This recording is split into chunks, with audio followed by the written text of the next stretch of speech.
Jeannie Ellen.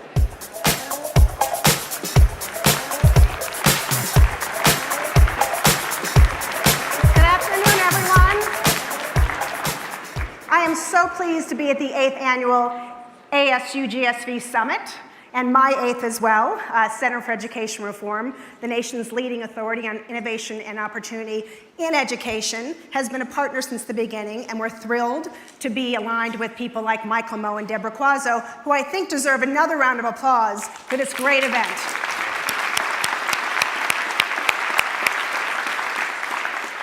I'm especially delighted to be helping moderate this next session with our 11th Secretary of Education. Some of you may know that the Department of Education was founded in 1979. Since then, we've had 11 education secretaries. The first was a judge. We've had 2 governors, 3 superintendents of instruction, 1 at a state level, 1 professor of political philosophy, that was my first boss, Bill Bennett, 1 political aide, Margaret Spellings, and 1 college president. And now we have a businesswoman, philanthropist, investor, including technology, an education reform advocate who's cut her teeth crusading for opportunities for kids across the country, regardless of whatever controversy might stand in the way, a mother and a grandmother. So it is my distinct pleasure to introduce to you Betsy DeVos, our 11th Secretary of Education.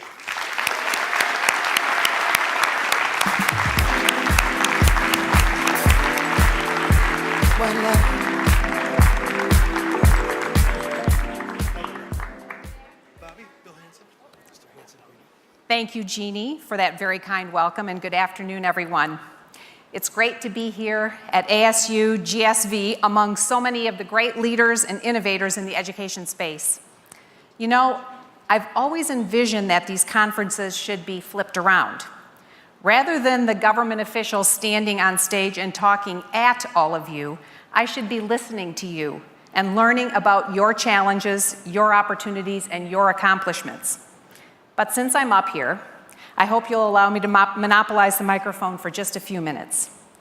I encourage you, however, to consider this an open invitation for us to connect in the near future so I can hear from you personally. Since I do have this opportunity to speak with you, I want to begin by saying it's time for us to break out of the confines of the federal government's arcane approach to education. Why now? Because Washington has been in the driver's seat for over 50 years with very little to show for its efforts. We'll never be able to solve a problem unless we acknowledge it exists. So here's the current reality. First, the system is based on the Prussian model implemented in the early 1800s. Yes, courtesy of a country that no longer exists. 2, the system assigns your child to a school based solely upon the street on which you live. If you're a block away from a better school zone, too bad. This, of course, creates a problem for those who don't have the financial means to move to a different home. If real estate prices are based on the neighborhood school district, it will always adversely affect the economically disadvantaged. Thus, the most vulnerable are trapped in the worst performing schools, while the wealthier families get the better schools. Third, our students have fallen behind our peers on the global stage. In the 2015 Program for International Student Assessment, or PISA report, the U.S. ranked 20th in reading, 19th in science, and 24th in math. That's worse than the 2012 PISA ranking, which was somewhat higher in both reading and math. And it's not for a lack of funding. According to their 2012 data, we spent 31% more per pupil than the Organization for Economic Cooperation and Development average on elementary and secondary students. The facts show our system is antiquated, unjust, and fails to serve students. And this is flat out unacceptable. This isn't to say there haven't been attempts at reform. Education reform has been in vogue since the early 1980s and has produced plenty of studies, conferences, and initiatives. We've also seen billions of dollars invested by the private sector to improve the system, but with very little to show in return. Since the 1980s, we've made incredible advances in nearly every other sector of our society except education. For example, Who here can pull out their Blockbuster card? Anyone? Not likely. You're all likely to use Netflix, Amazon, or one of the myriad streaming services available. Think about your cell phone. It used to be that you could only fit your mobile phone in a duffel bag. Now we carry a device in our pocket that's more powerful than computers that used to take up entire rooms. Apple, Uber, Airbnb, the list goes on and on. So much has changed, and our lives are better because of it.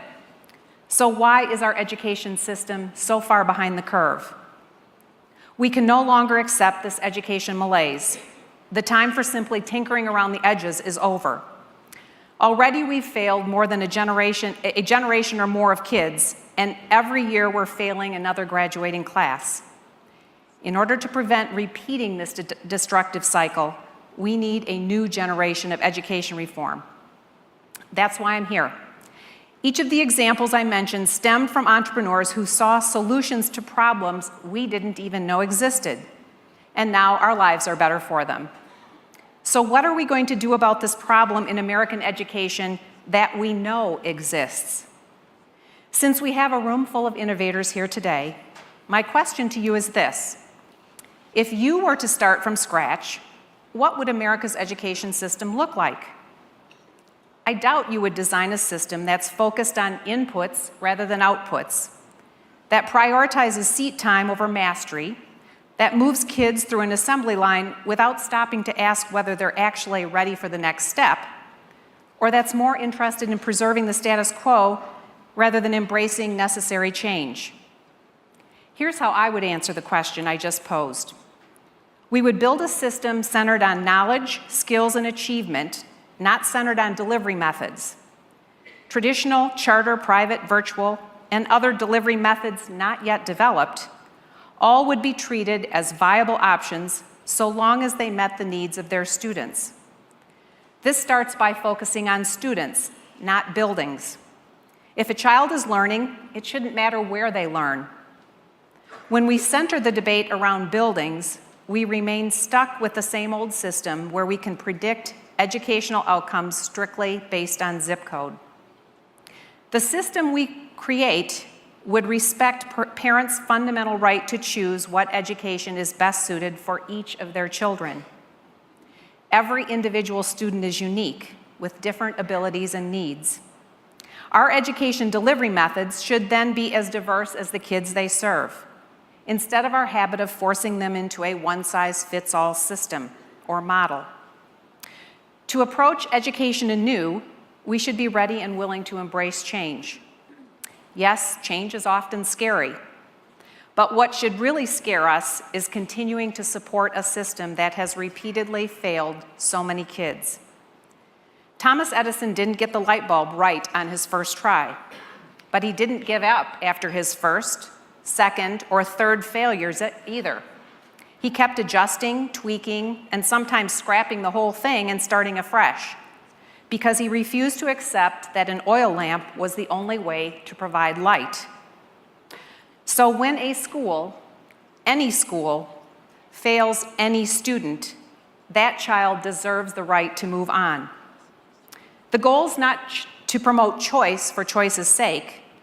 The goal is to provide a wide range of quality options that actually help individual children learn and grow in an environment that works for them. For too many Americans, there is only one single assigned option, and it isn't working. In the United States in 2017, no student should be locked into a school that fails them. Even the best performing schools in the country won't be the right fit for everyone.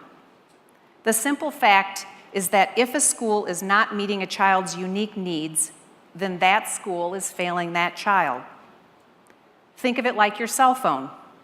AT&T, Verizon, or T-Mobile may all have great networks, but if you can't get cell phone service in your living room, then your particular provider is failing you, and you should have the option to find a network that does work.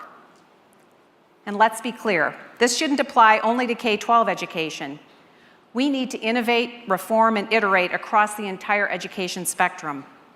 Higher education must constantly look for ways to update their models to best serve students as well. We've seen this commitment to 21st century education from Arizona State University, one of our gracious hosts today. Their Entrepreneurship and Innovation program allows students to pitch concrete ideas on how to solve complex challenges, with the winner receiving $20,000 in seed funding. One of those was the G3 box, which converts old shipping containers into low-cost, fully functioning medical clinics that can be efficiently shipped around the world to provide health services to high-need areas. Another example is SafeSip, which developed a low-cost water purifying device that also increases water carrying capacity, a necessity for those who travel long distances to obtain clean water. SafeSip won over $50,000 in grants, including rent-free manufacturing space from ASU. And now they're able to distribute their product to communities throughout the developing world. ASU is pairing the bright minds of the university with the capital of the private sector to benefit entire communities. That's why U.S. News & World Report listed ASU as the #1 most innovative school in the country. It's exactly this type of fresh approach that we want to encourage and emulate across the nation. So what can government do to advance these ideas? Well, this administration started by giving states more flexibility in how they implement the Every Student Succeeds Act.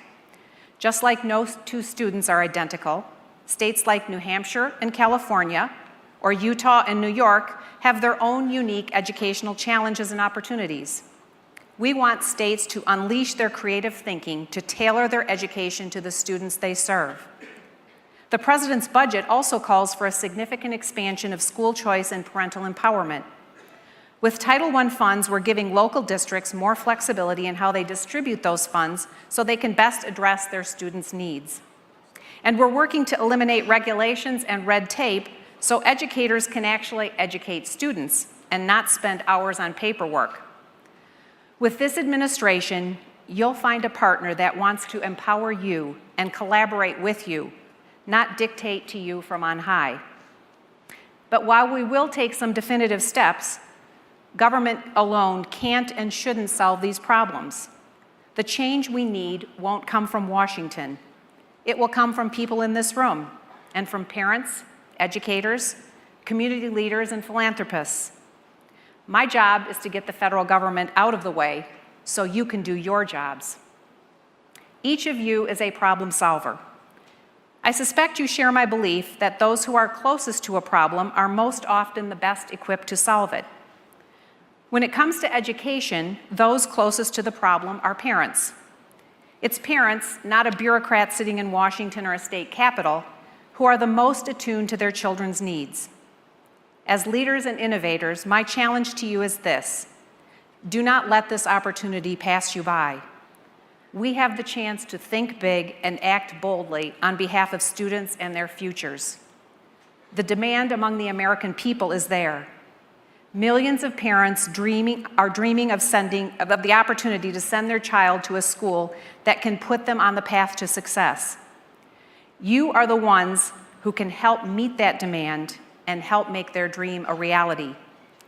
Let's seize this moment to ensure that each and every child has an equal opportunity for a great education. We owe it to the rising generation to give them nothing less. Thank you very much.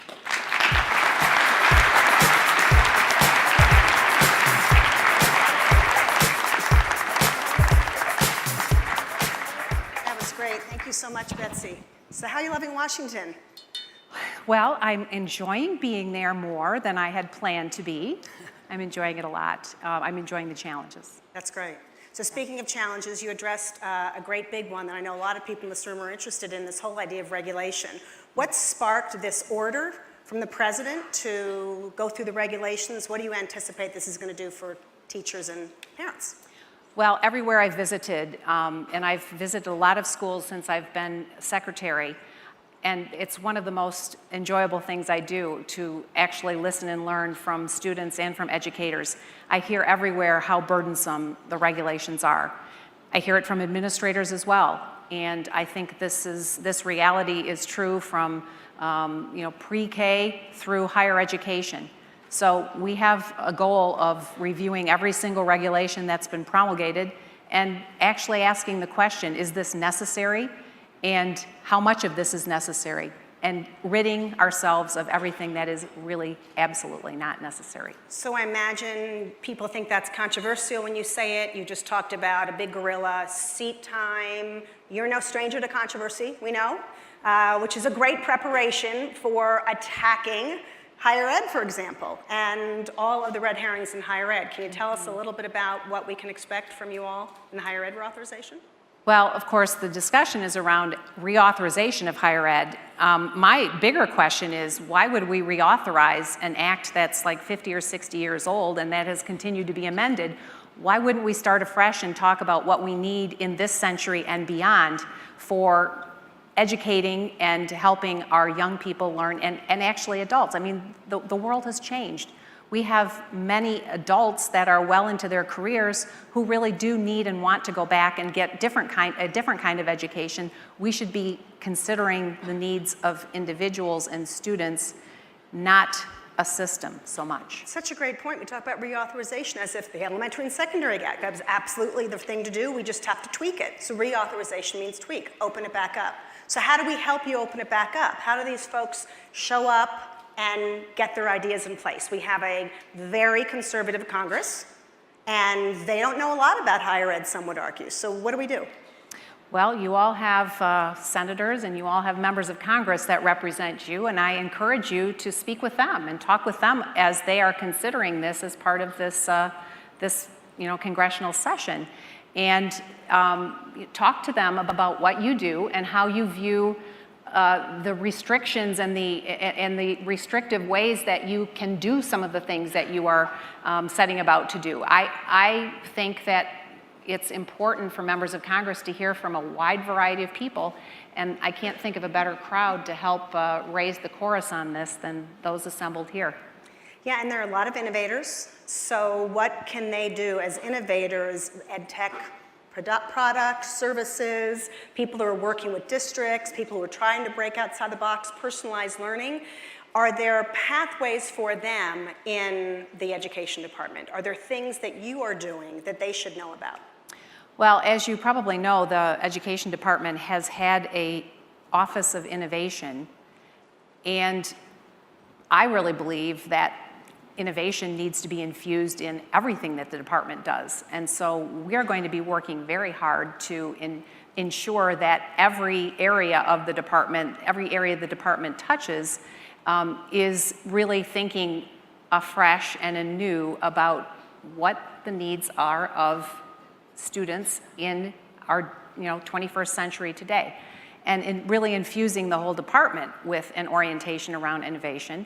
I think that's going to be a bit of a change, but a big change actually for a lot of the folks that have been there for a long time. But it's really critical because for too long we've, I think, siloed this notion of education to, K-12 doesn't really communicate with higher ed and vice versa, and learning is really a continuum. Right, and we talk about the new paradigm and blurring those lines of distinction between pre-K to higher ed. Why is fifth grade, right? And why is the seat time there? These things make a lot of sense. I think most of the folks in this room who come year after year, it makes sense to them. So why all the backlash? Why protests? Why screaming and yelling? And what do you do about it? Well, I think that's a good question. I can only speculate that, change is difficult, and I think for anyone who feels in some way threatened that what they know and are experiencing as good for their child or their student, the threat of something changing about that is very scary. And I would suggest that in no way would they have to change anything. If they're very happy with their child's school and or their education, they should be able to continue that just as they have today. But I think there is a very large status quo defense that will stop at almost nothing to try to defend a system that is really pretty antiquated. Especially when it comes to school choice, right? You mentioned that we still have this Prussian system and people go to school for the most part based on zoning. So tell people here what it is that drew you to school choice and why that was such an important core of what you talked about at your hearing. Well, for me, it was a very personal journey. When my oldest son, who's now 35, began kindergarten, Dick and I, my husband and I, visited, well, first of all, we knew we were going to be able to send our children to whatever school was going to be right for them, that we could do that financially. And when Rick started kindergarten, I visited a school in the urban center of our city, and it was a small Christian school that served a minority low-income population. And I became very involved with that school. First of all, we helped scholarship kids to go to the school, and then we became more and more engaged, and we quickly realized that for every child that was in that school, there were probably another 10 or 20 families that wanted to have their children there. And I just began to feel that this was a very unjust situation, and so I kind of married the bent toward political involvement, which I was from that time, before that time, with the notion that policy really needed to change. And yet, a lot of people will still say money could have solved the problem and gotten those kids off those lists and given them great schools in Detroit, for example. We just heard, we were sitting together and we heard Andre Duha talk about how money is not the be-all and end-all. In fact, I think he said we spend it terribly. So do you come up against that a lot? Are people constantly coming to you? You're the education secretary. You must have a big checkbook. Spend more money, Betsy, and that way we'll get things fixed. Does that happen? Is it true? Well, I mean, I clearly think education is important to invest in, and every child, I think we should be talking about investing in individual children, not in buildings and systems.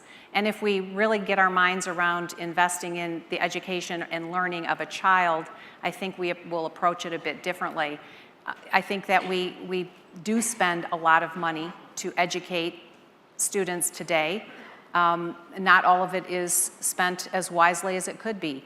But if we empower parents and empower students with their learning, I think we're going to have a different dynamic develop.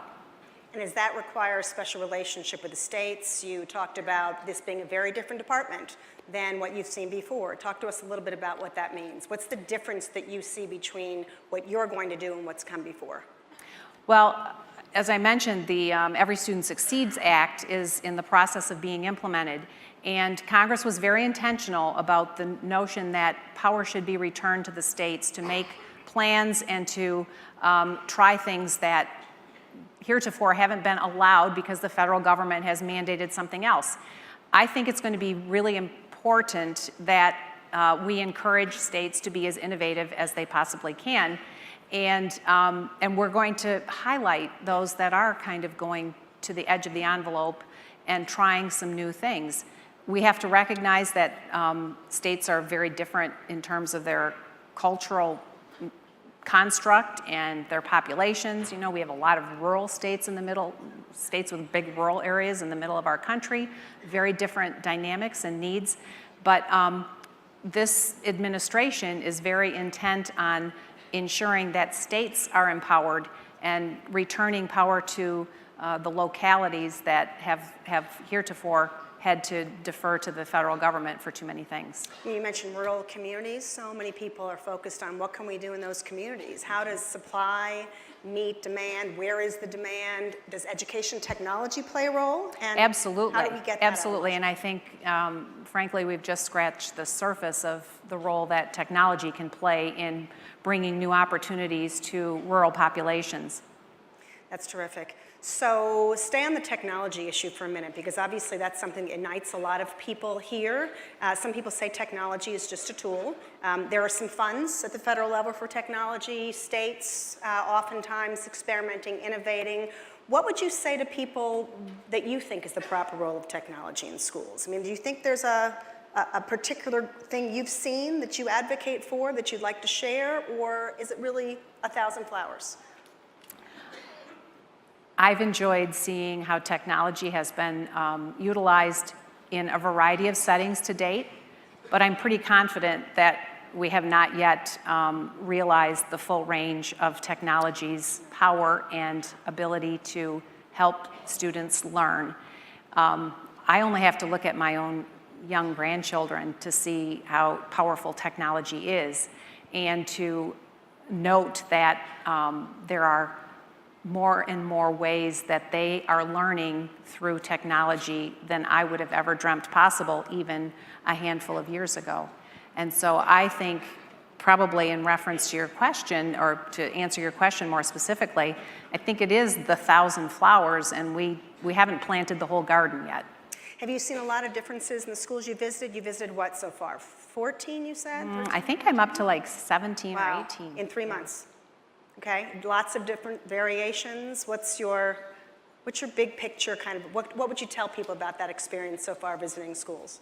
I think it really brings home the fact that we have a very large and very diverse country, and that the notion that the federal government should be mandating pretty much anything from the top is, I think, a very fallacious approach. And so I am very intent on trying to highlight and help bring more light, shine more light on places that are doing really amazing things on behalf of students, and where students are really thriving as a result of those opportunities. So you're using the bully pulpit of the education secretary, which has always been one important role.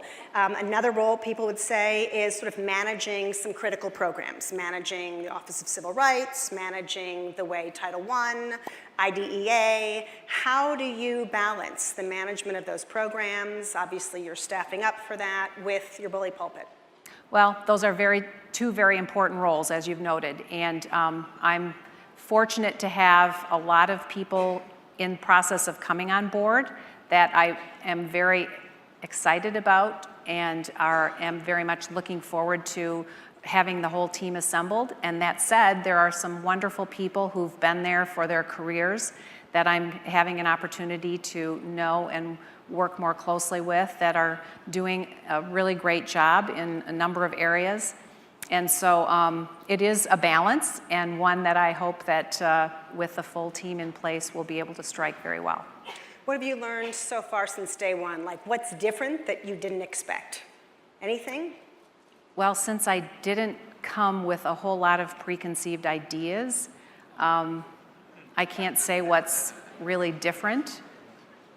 It's been... I think that giggling was about policy, so why don't we raise that?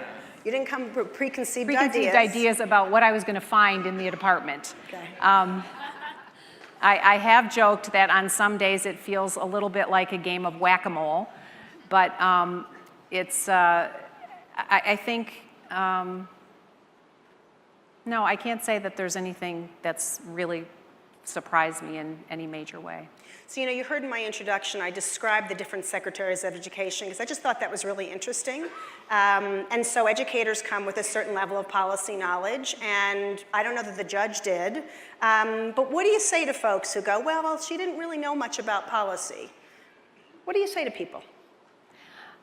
I would just say I think I do know quite a lot about policy. I've been involved in education policy for about 30 years, and I would say that my focus is strictly on doing what's right on behalf of individual students. And I think if we can help get that right, it's going to make a tremendous difference for our country's future.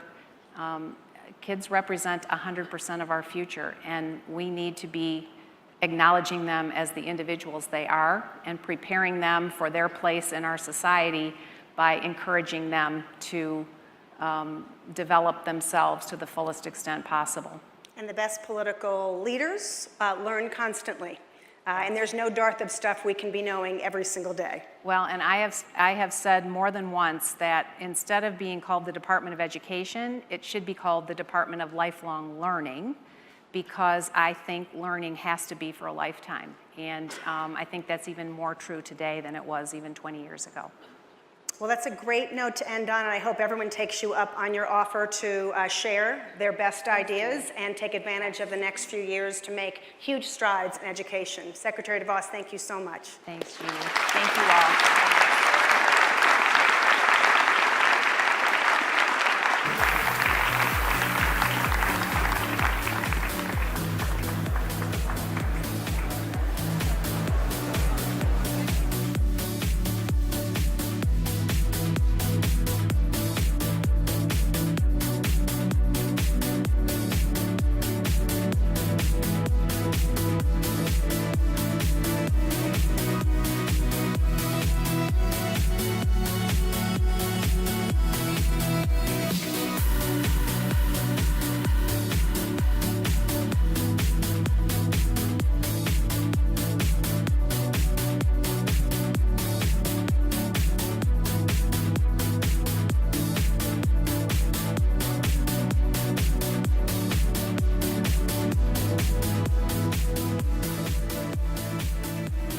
Ladies and gentlemen, our next panel will be in a few minutes. Thank you.